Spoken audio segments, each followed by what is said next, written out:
उद्या होणाऱ्या विधानसभेच्या निमित्ताने या ठिकाणी आपण जाहीर सभेचं नियोजन केलं आहे.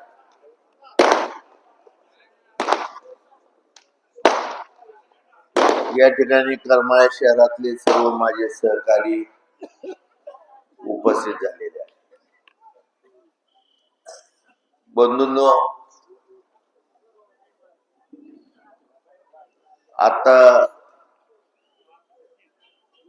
शरदचंद्र पवार साहेब राष्ट्रवादीचे उमेदवार नारायणराव पाटील त्यांच्या प्रास्ताविकामध्ये स्टेजवर असणाऱ्या सगळ्या मान्यवरांचा जो नाम उल्लेख केला, ती सर्व मंडळी, माझ्या सर्व भगिनी, उपस्थित असलेले सर्व मतदार, युवक, बुजुर्ग,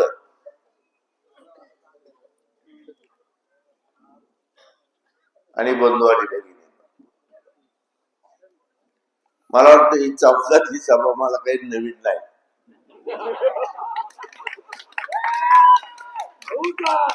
बऱ्याच वेळा मी तुमच्या बरोबर या ठिकाणी संवाद करण्यासाठी आलो.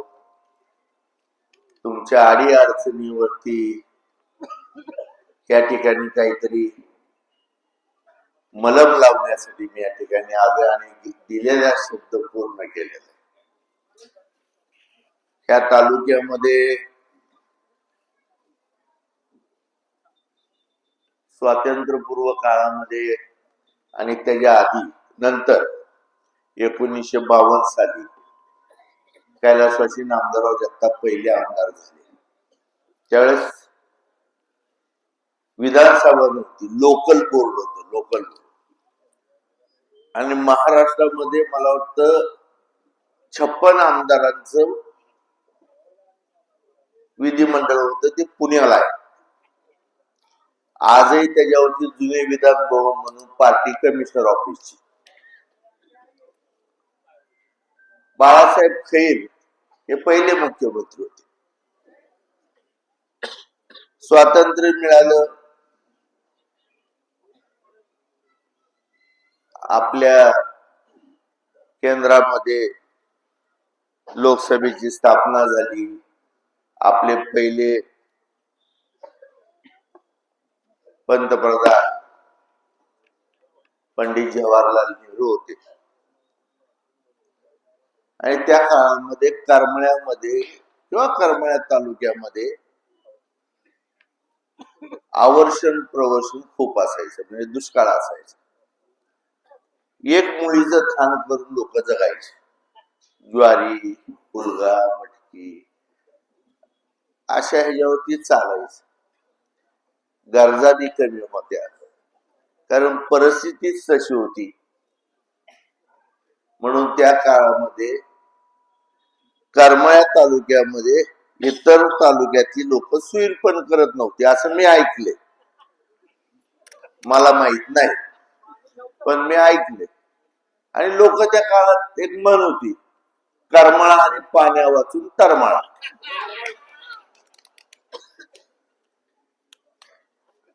नारायण आबांनी त्यांच्या प्रास्ताविकात सांगितलं, मी एक सामान्य कुटुंबातला माणूस आहे. इथं बसलेली सगळी सामान्य कुटुंबातली दाब, आणि तुम्ही सुद्धा. फक्त आम्ही तुमचं नेतृत्व करतोय.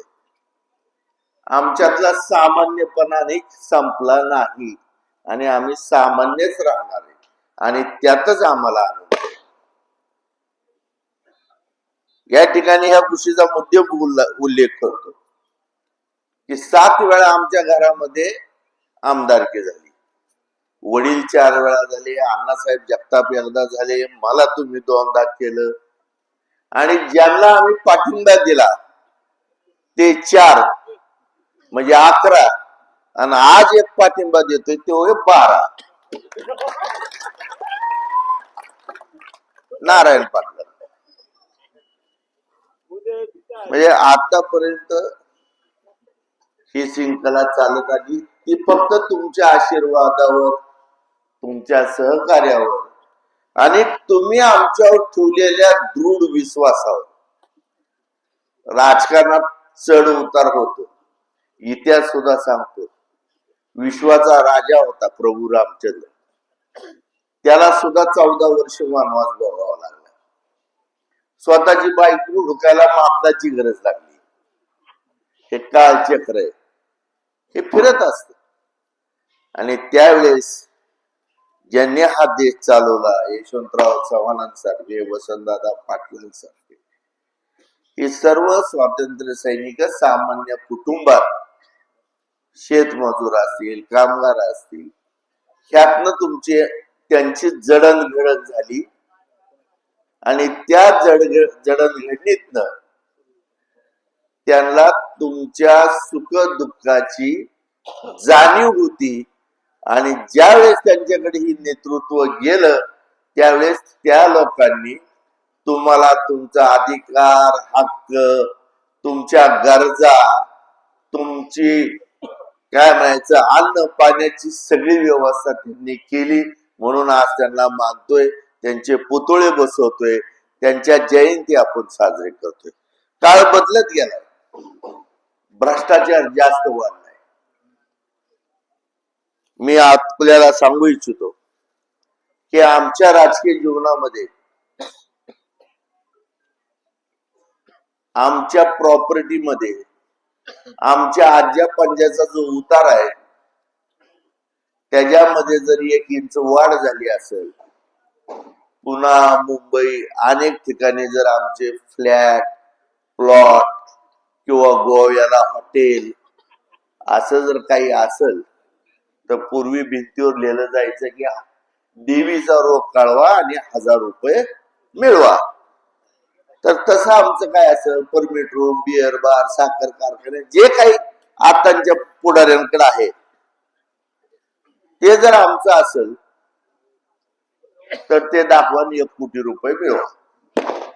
कारण मला माहिती, जरी दाखवण्याचा प्रयत्न केला तर कोटभर रुपये तुम्हाला मी देणार नाही, तुम्हीच मला देणार आहे. कारण नाहीच आहे काय, फकीरासारखे दाबी, दिया उसका भी भला ना दिया उसका भी भला. विधानसभेचं इलेक्शन लागले 19ला, मीच संजय शिंदेला पाठिंबा दिला आणि तुम्ही निवडून दिलं.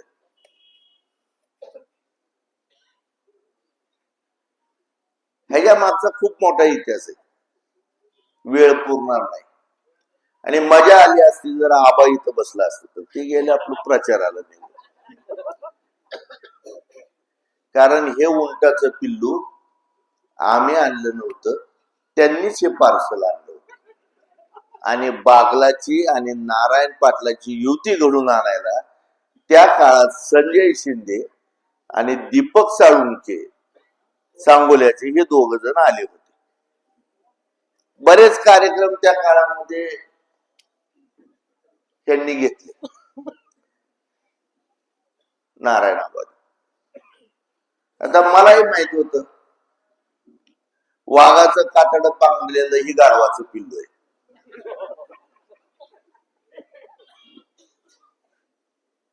म्हणजे मार्केट कमिटीच्या घडामोडी घडल्या. मला वाटतं बरीच तालुक्यात चर्चा होती, आता जगताप गट संपला, असं कुठे संपत असतं रे, असे म्हणायचे काय काय. पवार साहेबांच्या बाबतीत सुद्धा असेच म्हणायचे, पुतण्या फुटला, हे फुटला, ते फुटला. कुणी फुटू द्या, जी गाडग्याची आहेत, काचची आहेत, मातीची ती फुटतात. आमच्यासारखी खानदानी धातूची फुटत नसतील. उद्या आता त्याची सभा आहे दुपारी, तर सगळे माड्यावरनं माणसं घेऊन या, कारण तुम्ही कुणी हजर राहणार नाही. त्यांनाच आणणार, त्यांनाच मानणार, त्यांनाच सांगणार, जाणार. अशा गमतीशीर गोष्टी आहेत. मला वाटतं 1990 साली तुम्ही मला निवडून दिलं. 90 साली या चौकामध्ये मी भाषण करत असताना मी तुम्हाला बंधूंना शब्द दिला होता. त्यातली जुनी किती माणसं शिल्लक आहेत किती नाहीत मला माहित नाही. विषय असा होता की ह्या दुष्काळी तालुक्याला सुजलाम सुफला करण्यासाठी कैलासवासी नामदेवराव जगतापांनी त्यांची शक्तीपणाला लावून त्यांचं राजकारण पणाला लावून त्या काळामध्ये देशाचे पहिले पंतप्रधान पंडित जवाहरलाल नेहरू यांना आणून मांगी टँक तयार केला आणि त्या मांगी टँकून आमच्या पूर्व भागात उत्तर पूर्व भागातली जी शेती आहे मांगी पोत्र हे असे जे खाली खांबेवाडी सुकनर वस्ती मिरगवन अर्जुन नगर भालेवाडी करांज ह्या सगळ्या गावामध्ये 10,000 हेक्टर म्हणजे 25,000 एकर जमीन उलिताखाली आली बिटरगाव श्रीपर्यंत. पहिला पाण्याचा प्रकल्प कैलासवासी नामदेवराव जगतापांनी केला. अनेक तलाव केले. 1966 साली मला वाटतं करमाळ्याला शहराला सीना नदीवरून कैलासवासी नामदेवराव जगतापांनी पहिली पाणी पुरवठा योजना केली. त्याच्यानंतर तुम्हाला सांगतो हे उजनी धरण दौंडच्या पारगावला होणार होतं. धनंजय गाडगे म्हणून एक केंद्रात वजनदार व्यक्ती होती आणि त्यांनी ती धरणाची साईट फिक्स केली. त्याला निधी उपलब्ध झाला मान्यता झाली. पण देशाचे उपपंतप्रधान आमचे सर्वांचे महाराष्ट्राचे देशाचं भूषण कैलासवासी यशवंतरावजी चव्हाण साहेबांनी कैलासवासी नामदेवराव जगतापांना मानसपुत्र मानलं होतं आणि साहेबांनी ही उजनी हित मागितली का तर तालुकाच नव्हे तर जिल्हा आवर्षण प्रमाणा खाली आहे. आम्हाला पाणी मिळालं पाहिजे आणि त्यावेळेस तुम्हाला सांगतो उजनीची साईट फिक्स झाली आणि त्यावेळेस कैलासवासी यशवंतराव चव्हाणांनी सांगितलं हे पांडुरंगा तुझ्या पायावर लागणारी भीमा आज माझे कार्यकर्ते नामदेवराव असतील मोहिते पाटील असतील यांच्या आग्रहास्तव मी अडवतोय मला माफ कर. तुम्ही काढा इतिहास ती पुस्तक आहे त्यात वाचा. आणि ही भीमा अडवली. 100% ग्रीन झोन मध्ये पंढरपूर तालुका आहे. आज आमचा तालुका आहे. माझ्या काळामध्ये कोळगाव धरण हे पोटेगावला होणार होतं 1988 साली. मी बऱ्याच भाषणात सांगितलं. आम्ही नागपूरला गेलो शिष्टमंडळ. हे धरण तुम्हाला सांगतो शिवाजीराव निलंगेकरांनी पोटेगाव साईट फिक्स केली होती. तिकडली सगळी नदी सीना नदीची गाव पाण्यात जाणार होती. ते पाणी तुम्हाला सांगतो जामखेडच्या जनावरांच्या बाजार तळात जाणार होत. फुगवटा शेवटचा फक्त 7 टीएमसी होते. आम्ही शिष्टमंडळ गेलो. 3 गाड्या घेऊन भगवानांना होते मच्छिंद्र पवार होते जुनी सगळे कैलासवासी नामदेवराव जगतापांचे सगळे सहकारी. आम्ही तिथं गेलो. शिंदे साहेबांची गाठ घेतली. पवार साहेबांची वेळ घेतली. बाबासाहेब भोसले तत्कालीन मुख्यमंत्री होते. 2 दिवस मिटिंग झाली. अधिकाऱ्यांना बोलवलं. साईट बघितली. साईट फिजिबल निघाली. कोळगाव आणि पोटेगाव कॅन्सल झालं आणि कोळगावला आपण धरण आणलं. मोठे बाप्पाच्या माझ्या हातून भूमिपूजन बी झालं आणि त्याला तुम्हाला सांगतो लोकार्पण बी आमच्या हातून झालं.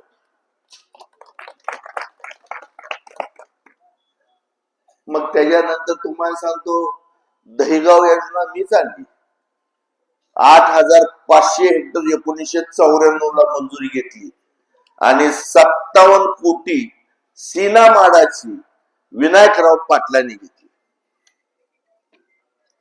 ही वस्तुस्थिती तुम्हाला सांगतो.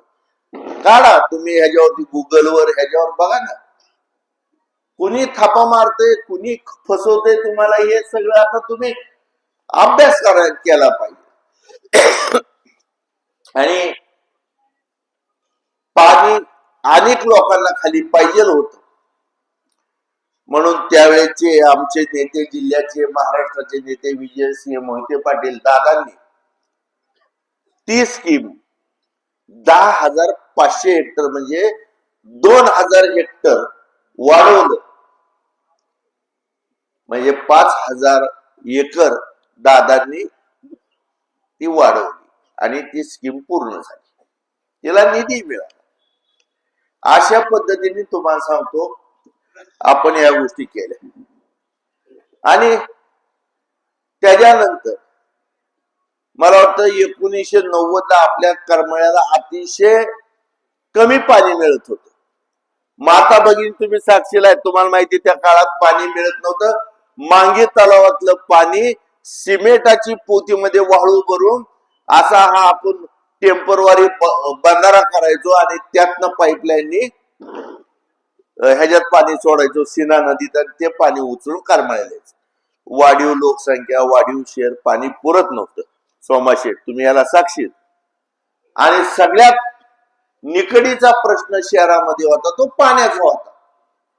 आणि मी तुम्हाला शब्द दिला होता की मी हे पाणी आणणार, आणि त्यावेळेस तुम्ही मला आमदार केलं. तुमच्या नशिबाने 11च अपक्ष निवडून आले आणि सरकार बनवायसाठी तेवढ्या लोकांची गरज होती, त्याच्यामध्ये मी होतो. पवार साहेबांकडे गेलो, अर्थ खातं रामराव अधिकांकडे होत, नगरपालिकेचं तुमचं नगर खातं, नगर विकास खातं सुशील कुमार शिंदे साहेबांकडे होतं. आणि मी पहिला प्रश्न मांडला की हा झाला पाहिजे. त्यावेळेच्या तुम्हाला सांगतो सचिवांनी, त्यावेळेच्या बऱ्याचशा अधिकाऱ्यांनी सांगितलं की ही नगरपालिका क वर्गात आहे आणि क वर्गातल्या नगरपालिकेला 27 किलोमीटरवरनं पाणी देता येणार नाही, ही फिजिबल होत नाही. दहीगावच बरेच वाद झाले. कैलासवासी नामदेवराव जगतापांचं आणि रामराव आदिवांचं कधी जमत नव्हतं, विरोध होता. आणि ते अर्थ खात्याचे मंत्री होते आणि त्यांना जर सांगितले की बाबा ह्याच्यात तरतूद करा, म्हणजे आता तरी मावया गोव्याची चर्चा आहे, त्यावेळेस ती म्हातार मावा गोवा खात होत तेव्हा मला माहित झालं हे खातात म्हणून काय. आणि त्याच्या तोंडात ते तोबरा असायचा आणि ते सारखं असं मुंडका हलवायचं ना, असं असं करायचं. एक दिवशी म्हणलं बाबा थुकी आमच्यावर पण बोल येतो का नाही. शिंदे साहेब होते, सगळे होते, बराच वाद झाला. शेवट 27 किलोमीटर तुम्ही तो इतिहास काढा बघा. पवार साहेबांनी ती पाणी पुरवठा योजना खासबाग म्हणून तुम्हाला सांगतो मंजूर केली आणि 28 कोटी रुपये त्यावेळेस करमाळा शहरासाठी आपल्याला मिळाले. आणि आमच्या माता भगिनींना कालपर्यंत सोलापूरला पाणी टंचाई होती, लातूरला होती, कर्जतला होती, सगळीकडे पाणी टंचाई होती, पण आमच्या माता भगिनींना 24 तास पाणी मिळत होतं करमाळ्यात. आज पाणी टंचाई आहे, ती कृत्रिम आहे. हे माड्याचं आलंय का, आता ह्याला गाळलं की सुरळीत पाणी पुरवठा चालू करून द्यायची जबाबदारी मी घेतो. सगळे अधिकारी बंधून तुम्हाला सांगतो माड्याचेच सगळे. आणि हे सगळी मंडळी तुम्हाला सांगतो लय सेवाभावी. तुम्ही बघा कुठलाही अधिकारी गेला ना, काय काम आहे तुमचं असं विचारतो आणि काम करून लगेच म्हणतो हे दर तुला 5,000 10,000. इतका भारी आमदार अधिकारी आणले. नारायण आबा म्हणले माग वाळू उपसत होते. वांगी नंबर 3 ला आहे, तुझं गावच आहे की. हा? आता रात्रंदिवस किती टिपर चालते. अख्खी रात्र जर 20-25 टिपर चालत असेल तर वाळू किती निघते. आणि ह्याच्यामध्ये आमदार तहसीलदार जबाबदारीने बोलतो, ह्यांची भागी आहे, ह्यांची भागी. आणि हे जर बदलायचं असेल, कुठे जावं, पोलीस सुद्धा माड्याचा. सगळी खतरावळ तिकडनं आणली.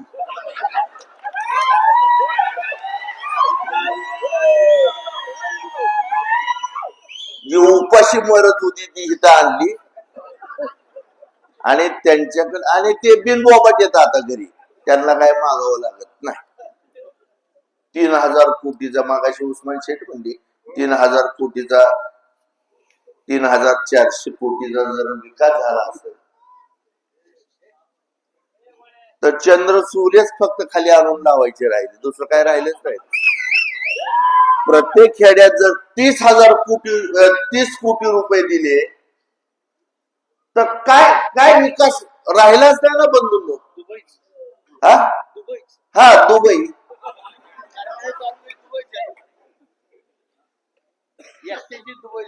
मग ह्या गोष्टी लक्षात घेतल्या पाहिजे सगळ्यांना. मध्ये 1,200 कोटी रुपयाचा तुम्हाला सांगतो, आमच्या जातेगाव पासून पलीकड चापटगाव पासूनचा जो टिमुर्णी पर्यंत आहे, हा 1,200 कोटी रुपयाचा 5 वर्ष झाला हा रस्ता रखडला. विम्याचे पैसे शासनाने दिले तर हे म्हणतो मीच दिले. आमच्याचं काय झालं की मीच दिले. अरे तू दिले नाही बाबा, हे आमचे पैसे, आमच्या टॅक्सचे पैसे. हे जसं काय तुम्हाला सांगतो बापदादाच्या इस्टेटीतनं दिल्यासारखं म्हणतो मी इतके दिले. आणि फुटीर पुतण्या बी इथं आलता त्या जर फाट्यावर. अहो तुम्ही जेवायला आणला, बॉम्बला तिथं आलता. या आमचं सोयरं बी नाही, त्याला जेवायला जायचं.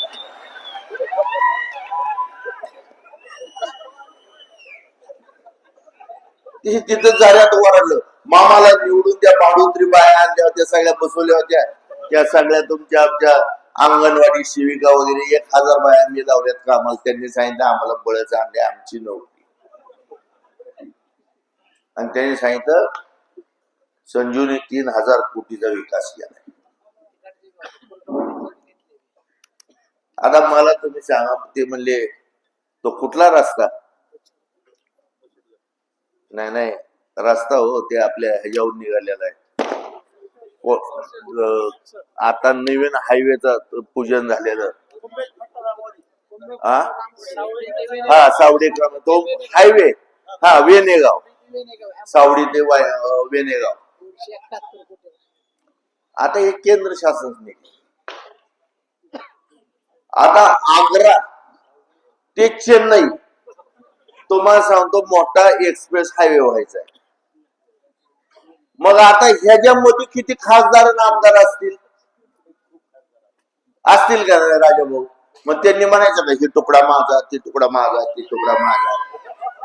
आणि रस्ता तर इथून आलाय सगळा. आणि हा बी रस्ता तिथनं आला, त्याने स्वतःलाच लेबल चिटकून. सगळ्या लबाडीच्या गोष्टी, सगळ्या लबाड. आणि ह्या ठिकाणी मला हे सांगायचं की 28 कोटी जी आपण करून घेतली, त्याच्यावर वाढीव करून घेतली. शहर विस्तारित झालं, शहराचा भाग विस्तारित झाला, जागा पुरवणा म्हणून लोक बाहेर गेली, शहर मोठं झालं. त्यांना पाणी पुरवठा करण्यासाठी 13 कोटी रुपयाची तुम्हाला सांगतो टाक्या आपण बांधल्या शहराच्या बाहेर. नवीन पाईपलाईन करून आपण घेतोय. ह्या सगळ्या गोष्टी करून घेतल्या. वैभवला आमच्या तुम्ही नगराध्यक्ष केले, त्याचा वाढदिवस असतो. शहर स्वच्छ करणं, वडे नाले स्वच्छ करणं, पाणी पुरवठा हे करणं. नगराध्यक्ष असताना तो प्रत्येक वार्डामध्ये गल्ली गोळात फिरून त्यांनी स्वच्छता केली. आज काय अवस्था, आज प्रशासन पाणी नाही, स्वच्छता नाही, अधिकाऱ्याचा तपास नाही, नगरपालिकेचा दारातला ट्रॅक्टर चोरीला गेला, आहे का त्याचा तपास? तुम्हाला माहितीये ना? थांबला का? तसं का आरडा लागला? लपवा झाल्यासारखं थांबतो. ट्रॅक्टर चोरीला गेला. भीती अशी वाटते की एक दिवशी नगरपालिका सीओ ही सुद्धा चोरीला जाते.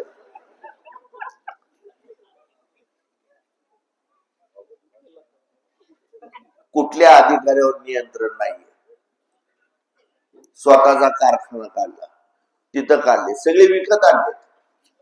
मगाशी बापून सांगितलं ते म्हणला इथं सुदगिरणी काढतो. ही 2 वर्ष अपघात होती, जागा बघायला कुठे गेला बापू? ही 2 वर्ष अपघात होती, फिरून आणली. तरी वकील साहेबांनी सांगितलं करमाळ्यात आलता जेवायला, काढली नाही. त्याची हाय ती शिकली. म्हैसगावाचा कारखाना विकला, देवीच्या माळावर कारखाना काढला. वाहनधारकाच्या वाहनावरती कर्ज, शेतावरती कर्ज, कर्मचाऱ्यांच्या रानावरती कर्ज, सगळ्यावर कर्ज काढलं. कारखाना खाजगी. आणि तुम्हाला सांगतो भरपूर साखर फिकर काढायची, वर्ष 2-2 वर्ष बिलं द्यायची नाही. पण कारखाना चालू असताना आमच्या शहरवासियांची भाजी भाकरी सगळ्यात राख येते का नाही रे? राख. मग आता ह्याला निवडून द्यायचं का? आणि राख कारखान्याची येते, पुन्हा तर तुमची येईल. बसा बोलत. आणि आम्हाला काय, आम्ही तुमची राख बघून रडत बसू. आयो कसं जाणार? बघ असं जर असेल तर बदल करावा लागेल बाबा.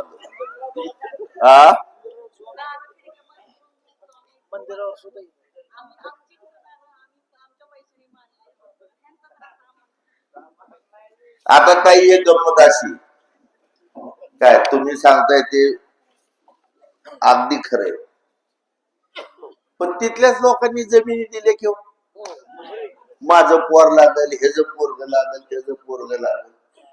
किती दिवस आमिषाला, लाचारीला, खोटेपणाला तुम्ही फसणार आहात आणि तुमचं वाटोळं करून घेणार आहात. साधन सोपी गोष्ट. हे सगळं तुम्हाला सांगतो महाराष्ट्रामध्ये भामट्याचं सरकार आले. सगळे भाडे चोट्टे. एक सुद्धा हरामखोर तुम्हाला सांगतो बुटाने मारायच्या लायकीचे. म्हणून आता तुम्हाला तुतारी फुंकारावं वाजवाच लागणार.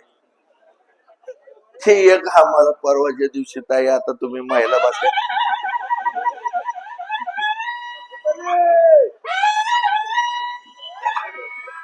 वीटला सभा होती.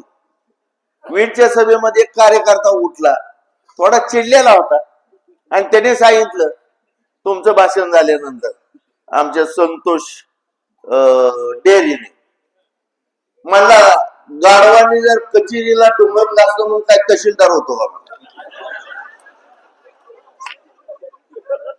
मग मी भाषणात सांगितलं सफरचंदला घातल्यावर होतो का? आमदार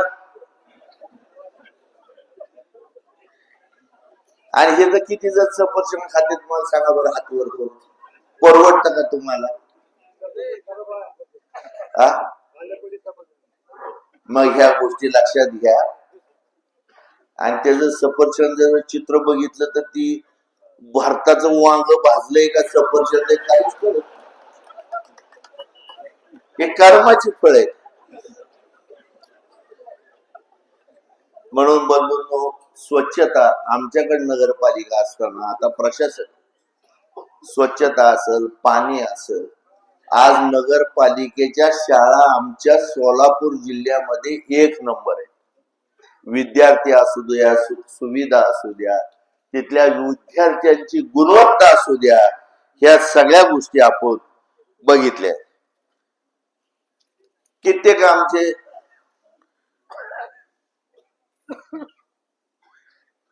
नगरपालिका आपल्याकडे असं आम्ही शब्द दिला.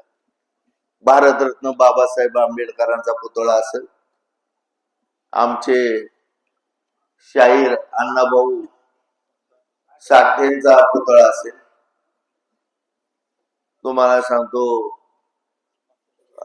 महात्मा गांधी असतील किंवा तुमच्या ज्योतिबा फुले असेल, सगळ्यांचं सुशोभीकरण आपण करून दिलं. का तर तुम्ही छत्रपती शिवाजी महाराजांचं असेल, महाराणा, सगळे पुतळे जेवढे असतील ते. का तर आम्हाला समाजामध्ये जातीवाद फैलावायचा नाही, सलोखा ठेवायचा आहे.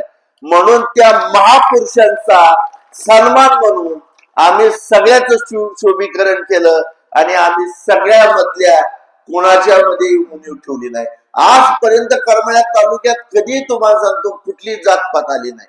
18 पगड जाती आम्ही एकत्र राहतो. एक दुसऱ्याची भाजी भाकरी तुम्हाला सांगतो घरी आवडीने गोडीने देतो. मी तर कित्येक दलिताच्या ताटात जेवले, ताटात जेवले, काय वाटत नाही मला. मुस्लिमांच्या घरी जेवतो, सगळ्याच्या घरी जेवतो, पण जातपात कधी आली नाही आणि येऊन बी द्यायची नाही. आमच्यामध्ये आम्हाला भेद पाडायची नाही.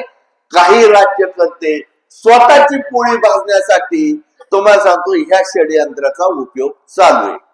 तर हा आपल्याला हाणून पाडायचा आहे. जाती विरहित आमचे पवार साहेब असतील, आमचे मोहिते पाटील साहेब असतील, यांनी तुम्हाला सांगतो ह्या वयात सुद्धा लंगूट बांधलाय आणि त्यांना तुम्ही सहकार्य केलं पाहिजे, असं मी तुम्हाला सगळ्याला या ठिकाणी सांगतो. ईमान का दुसरा नाम मुसलमान आहे.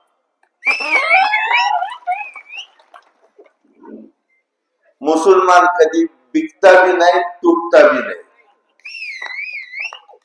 असं राहा, पांडुळ्यासारखं राहू नका. आम्ही आनंदात राहतो. अलीकडे तुम्हाला सांगतो हिंदू आमक तमका, मी हिंदू नाही काय, नाही का माझी सुनता झाली,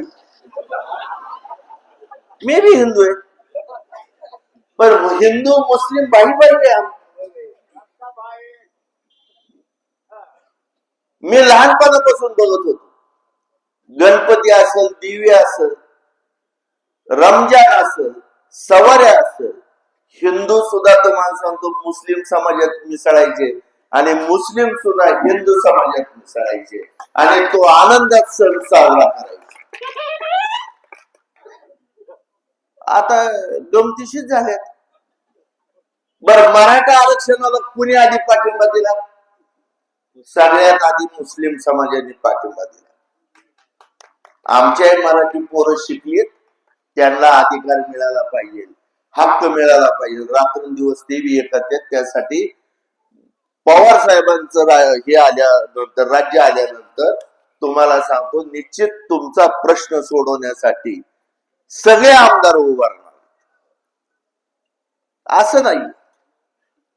आणि त्या पांडुरंगाचे अनेक संत झाले, कुंभार झाले, चांभार झाले, मराठी झाले, ब्राह्मण झाले, आमचे दलित झाले, अनेक संत झाले, का नाही झाले?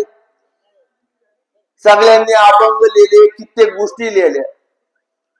मग मला तुम्ही सांगा, गोरोबा तुम्ही म्हणताल कुंभाराचा होता, तुकाराम महाराज मराठीचे होते, माऊली ब्राह्मणाचे होते, चोकोबा दलितांचे होते, अशा अनेक संत.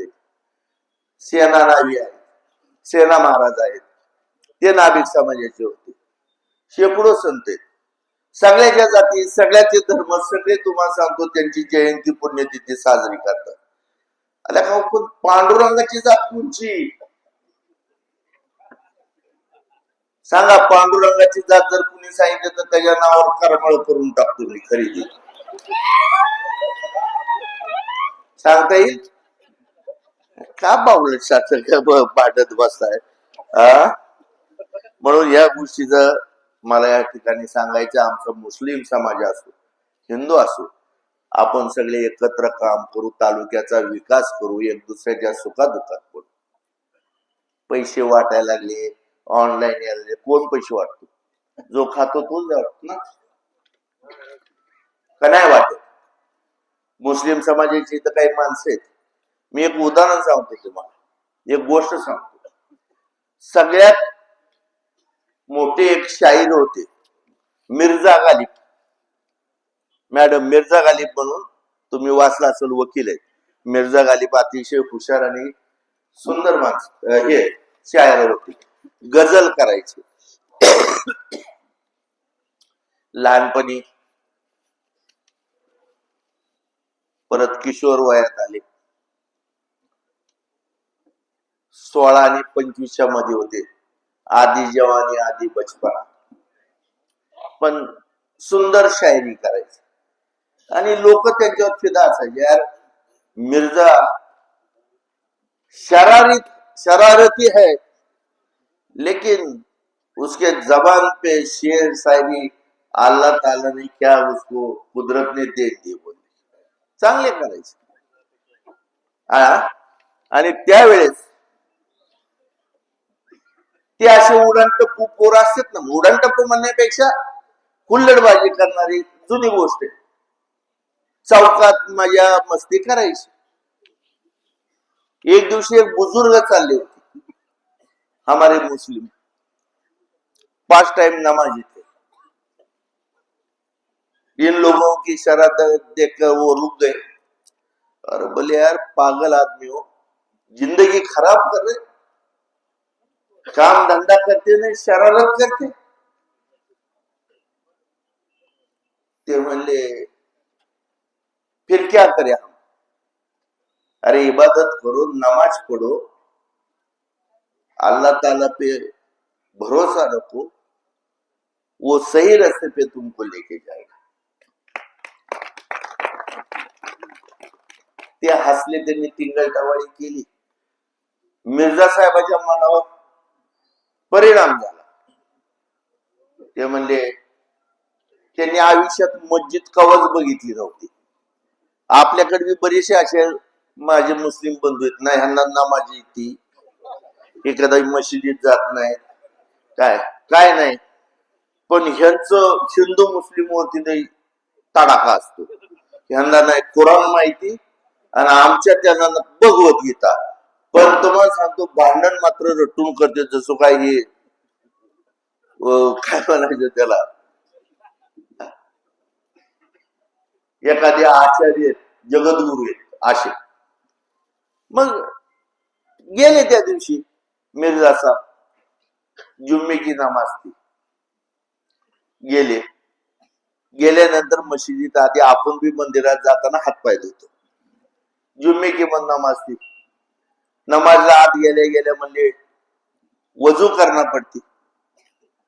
फिर वजू के वहां गए. वजू के आगे एक पत्थर पर वो रहता ना, नल पानी के आगे, उस पर एक पहले बैठा था उस्मान शेख, क्या उसके पीछे मिर्जा साहब खड़े रहे. उसने हाथ मुंह पांव धोआ और उठ के पीछे देखा तो उसको मिर्जा साहब दिखे, गालिब जी. अरे बोले मिर्जा तो आज मस्जिद में आए. खुशी हुई उसको. वो उसके मोहल्ले में ही रहते थे, उनके गली में ही रहते थे. उसने उसको गले को लाया, मिर्जा साहब को. बहुत खुशी हुई. बहुत पुरानी ये है कहानी. तो वो दोस्त ने क्या किया, खीसे में हाथ डालकर 100 की नोट निकाली आणि मिर्जा साहब के खिशे में डाली. आता त्या काळात 100 रुपये म्हणजे जवळजवळ, मिर्झा साहेबाचा काळ कुठला असेल ते काढावं, माझ्या काय लक्षात त्यांची तारीख नाही. मिर्झा साहेब असे खुश झाले, नमाज बी पडले नाही, वजू बी केलं नाही, पळत चौकात आले. तिथं त्यांचे मित्र उभा होते. मित्र म्हणले नमाज पढ़ के आए. बोले नहीं. फिर अरे पागल हो, बोले मस्जिद में गया, वजू को गया. फिर बोले वजू की, मेरे ऐसे दोस्त मिले, वजू में खीसे में की नोट निकाली. बोले अरे वुजू में 100 मिले, वुजू में 100 मिले तो नमाज में कितने मिलेंगे?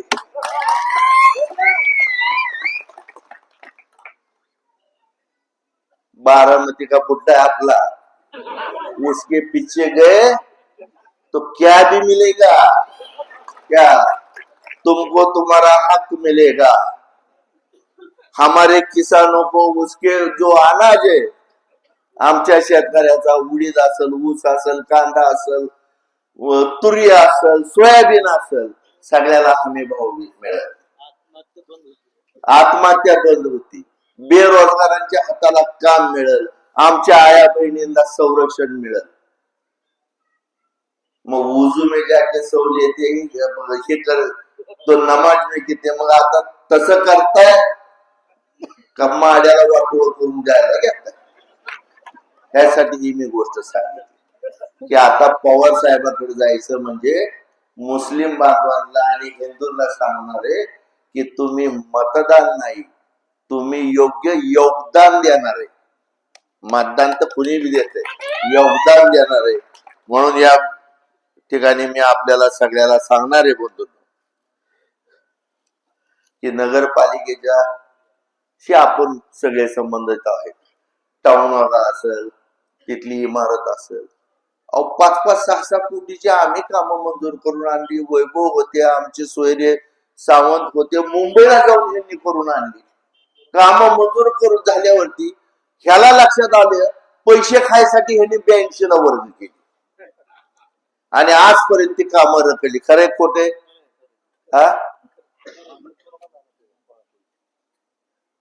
हा ती लोकांना एकच सांगते, मला 2 वर्ष करोनाचा काळ होता मला. मग करोना नुसता करमाळ्यात चालता का? किंवा आठवड्या बाजाराला यायचा तर यायचं. ह्याचं दुकान कुठं बायपासच्या बाहेर, कुणाला भेटायची भानगड नाही, फक्त ठेकेदार असायचे. काय त्या ठिकाणी दुसरं कुठ नव्हतं. आमचा अनिकेत आपला सोयरा बी असायचा तिथे, दादा सगळी ठेकेदार असायचे. मग त्यांचा व्यवसाय ती बिचारे जाणारच की हो, त्यांचं काम आहे. ही काही टक्केवारी सोडत नव्हतं. हा बाजारी आमदार उद्या आल्यावर त्याला विचारा, ते म्हणतो करोनात 2 वर्ष गेली. करमण्यातच करोना होता का? अख्ख्या जगात होता. बाकीच्या आमदारांना नव्हता, रोहित पवारांना ह्यांना त्यांना नव्हता का? त्यांनी विकास केला का? नाही. पहिल्यांदा निवडून आला की भाजपकडे गेला, भाजपची मेजॉरिटी नाही झाली की त्या अजितदादाकडे गेला. त्या अजितदादांनी मला बोलवलं, म्हणला जयवंतराव तिकीट घ्या. म्हणलं का? तुम्ही ज्याला सहकार्य केले त्याला द्या ना. नाही म्हणजे जरा संजय म्हणतो तिकीट नको. म्हणलं तुम्ही एवढं सहकार्य केलं, एवढ्या भानगडी केल्या, नाही तो घे नाही म्हणजे तिकीट घे ना. मग तुझंच शेकंड घ्या, मी घेऊ का गळ्यात? या भाषेतच बोललो. म्हणलं दादा तुमचं संजय मामाचं लय भारी प्रेम आहे राव. ते मला म्हणलं का? ती म्हणतो लगीन नको, ठेवलेलंच बरं. तो काय तुझं तिकीट घेत नाही आणि तो काय त्याला सोडित नाही. सगळं खोटं राजकारण.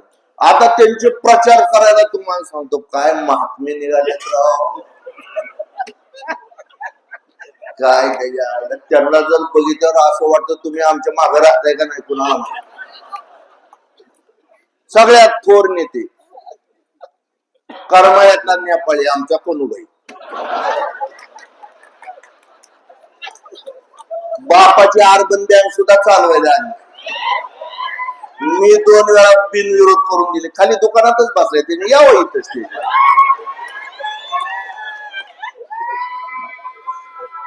कुठल्या करोनात, अडचणीत, पाण्याच्या प्रॉब्लेम मध्ये ही तुम्हाला सांगतो शोरूमला ठेवलेलं पिल्लू कवाच दिसलं नाही. आणि ते का राहिलं तिकडं? आमच्या सोयऱ्याला म्हणलं राव मी बी आलो असतो, पण मला वाटलं तुम्ही गेल्या वाटप माझ्याकडेच येईल सगळं.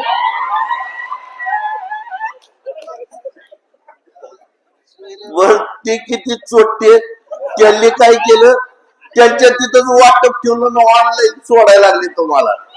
हे सगळ्यांनी घ्या, मी कुणाला म्हणणार नाही नको म्हणून. सगळ्यांनी घ्या, हे सगळे पैसे तुमचे. काय शपथ घेऊन सांगतो, आणि त्यांनी तुम्हाला शपथ घ्यायला लावले ना, बिंदास घ्या आणि त्या देवाला सांगा, देवा ही खोटी शपथ घेतो, जयवंतरावचं वाटून माझ्या नावाने घ्या, पैसे सोडू नका तुमचे. ही वस्तुस्थिती सांगतो, कारण मी नको म्हणल्यावर तुम्ही काय थांबत नसता. मला तुमचा स्वभाव माहिती. मग तसं म्हणण्यापेक्षा घ्या की नका, पण मतदान इकडं द्या, इकडं मतदान द्या. ते मतदान तुम्हाला भविष्यात सुदृढ करण्यासाठी, तुमची चूल पेटवण्यासाठी, तुम्हाला न्याय देण्यासाठी. आज पवार साहेब असतील, आज बघितलं का विजयदादा आमचे व्हीलचेअरवर थकलेत, पण करमाळ्याच्या मध्ये आले. त्यांचं सुद्धा या तालुक्यावर प्रेम आहे. त्यांनाही वाटतं की या तालुक्याचं नुकसान झालं नाही पाहिजे. आमचे खासदार धैर्यशील मोहिते पाटील आहेत, ते सुद्धा तुम्हाला मदत करणार आहे. आणि लोकसभेला जसं इलेक्शन तुम्ही हातात घेतलं, तसं आत्ता बी घ्या.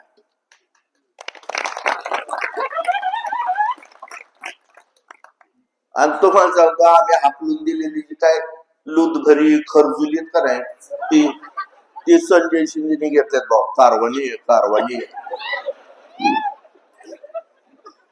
40 कोटी रुपये लोकांचे, आणि अर्बन बँकेत ती दिला का आधी लोकांसाठी भीक मागतोय. ह्याला खायला सफरचंद नाही, ह्याला केळ सुद्धा नाही, आणि हे फिरतोय.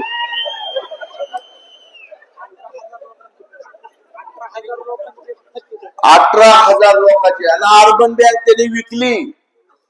कुणाला विकली? ती अर्बन बँक विकली आमच्या शेजारचे खासदार उस्मानाबादचे पवनराजे लिंबाळकर,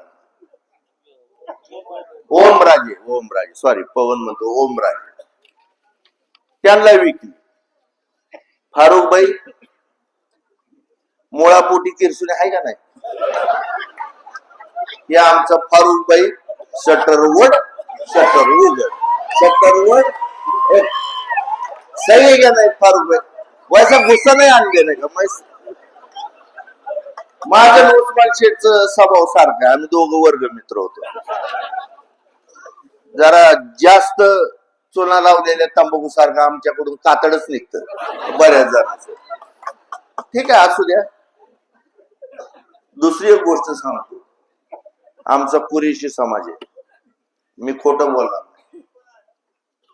त्यांची पूर्वीच्या काळामध्ये ऍक्विजेशन अशी पद्धत होती.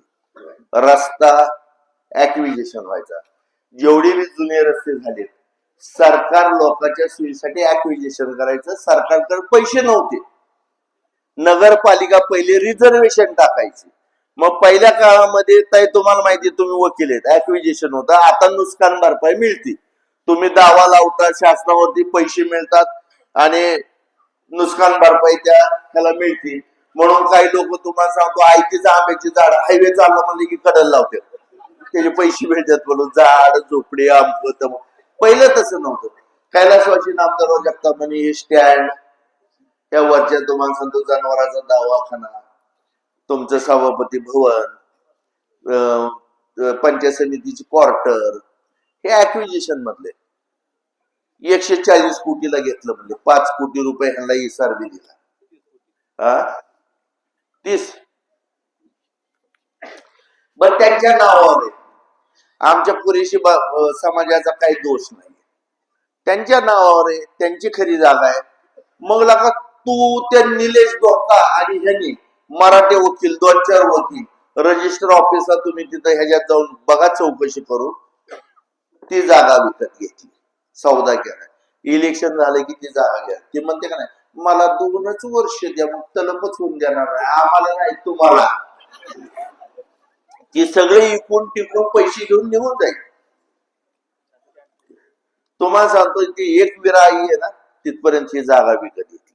आमचं तहसील ऑफिसर, काय कोणाला अडचण आहे रे बाबा इथं सगळे, हाय का अडचण? ते मौलालीच्या माळावर न्यायचं. कशासाठी न्यायचंय? आमची लोक वयोवृद्ध आहेत, अपंग आहेत, कुणाला काय काय त्रास आहे. आज पूर्वी ब्रिटिश काळापासून कचेरी तिथं, पोलीस स्टेशन तिथं, पंचायत समिती तिथं, सिटी सर्वे तसं, बँक तिथं, ER ऑफिस तिथं, महसूल निवास तिथे, डाक बंगला आहे. तुम्हाला सांगतो आमचे हे आहेत शासकीय गोडाऊन आहेत, कॉलेज आहे, कोर्ट आहे, आमचं हे कॉटेज हॉस्पिटल आहे. कॉटेज हॉस्पिटल कैलासवासी नामदेवराव जगताप आणि हे 3 वेळाच म्हणतं 100 बेड तुम्ही खप आणल्या तिथं, येत तुझा भाऊ तुझं पडल्यावर झोपाय तिथं. आणि लोकसंख्या वाढल्यानंतर काही आपल्या नावावर चिटकून घ्यायचो, काही घ्यायचं. आणि हे प्रचाराला आलं ना, पुत्र व्हावा आईचा गुंडा तिन्ही लोकी, त्याचा त्रिलोकी झेंडा, काय शोरूम फीस, तर त्याला म्हणायचं अर्बन बँकेचे पैसे आमचे ठेवीचे. काय ही गल्लीतनं तुम्हाला सांगतो, जर नाही 120च्या स्पीडने पळून गेलं तर म्हणाली एवढी पैसे देतो. अहो आम्ही आता गमतीशीर गोष्टीत बंधून नुसती भूमिपूजन झाली, विकास तर एकाचाही झाला नाही. मी कोणाच्या बद्दल वाईट बोलत नाही, माफ करा मला. ज्या दिवशी जन्माला आलाय ना त्या दिवशी तुम्हाला आम्हाला मारायचे, हे 100% खरंय. फक्त एक आहे, कुणी आधी आणि कुणी नंतर आहे, पण मारणार हे सगळे निश्चितच. म्हणून चांगलं कर्म करा. तुमच्या बरोबर फक्त तुमचं कर्म येणार आहे, शरीर सुद्धा येणार नाही, जळून खाक होणार. आमच्या हिंदू धर्मातली प्रथा आहे, अहो तुम्ही प्रेताबरोबर सुद्धा मेलेल्या माणसाचं बी राजकारण करता. जाधवताई, माणूस जर आपला ह्यातला वारला तर घरापासून मशानभूमीत नेतो का अख्ख्या गावात फिरवतो? त्यांनी उचलला बैल ह्या पेटेतनं खाली, शिवाजी महाराज देखचूक तिकडून गुजरगल्लीतनं असं सगळीकडनं फिरवीत मग मशानभूमीत नेलं. हे असं असतं. बापाच्या मरणाचं प्रेताचं सुद्धा नका तू प्रदर्शन करणारा माणूस, तर तुझ्या भावना सामान्य बरोबर काय असणार आहे? जगाच्या पाठीवर कुठं झालं काय? माझे वडील वारले, डायरेक्ट आम्ही आमच्या मळ्यात नेलं, आमची चुलती गेली, आम्ही मळ्यात. हे सगळे असे गाव प्रदक्षिणा कुठल्याच प्रेताची आस्था काय झाली नाही, पण हे करतात. त्यांना वाटतं ती सहानुभूती मिळेल. झालं की मी तरी कशाला लय वेळ बोलतो.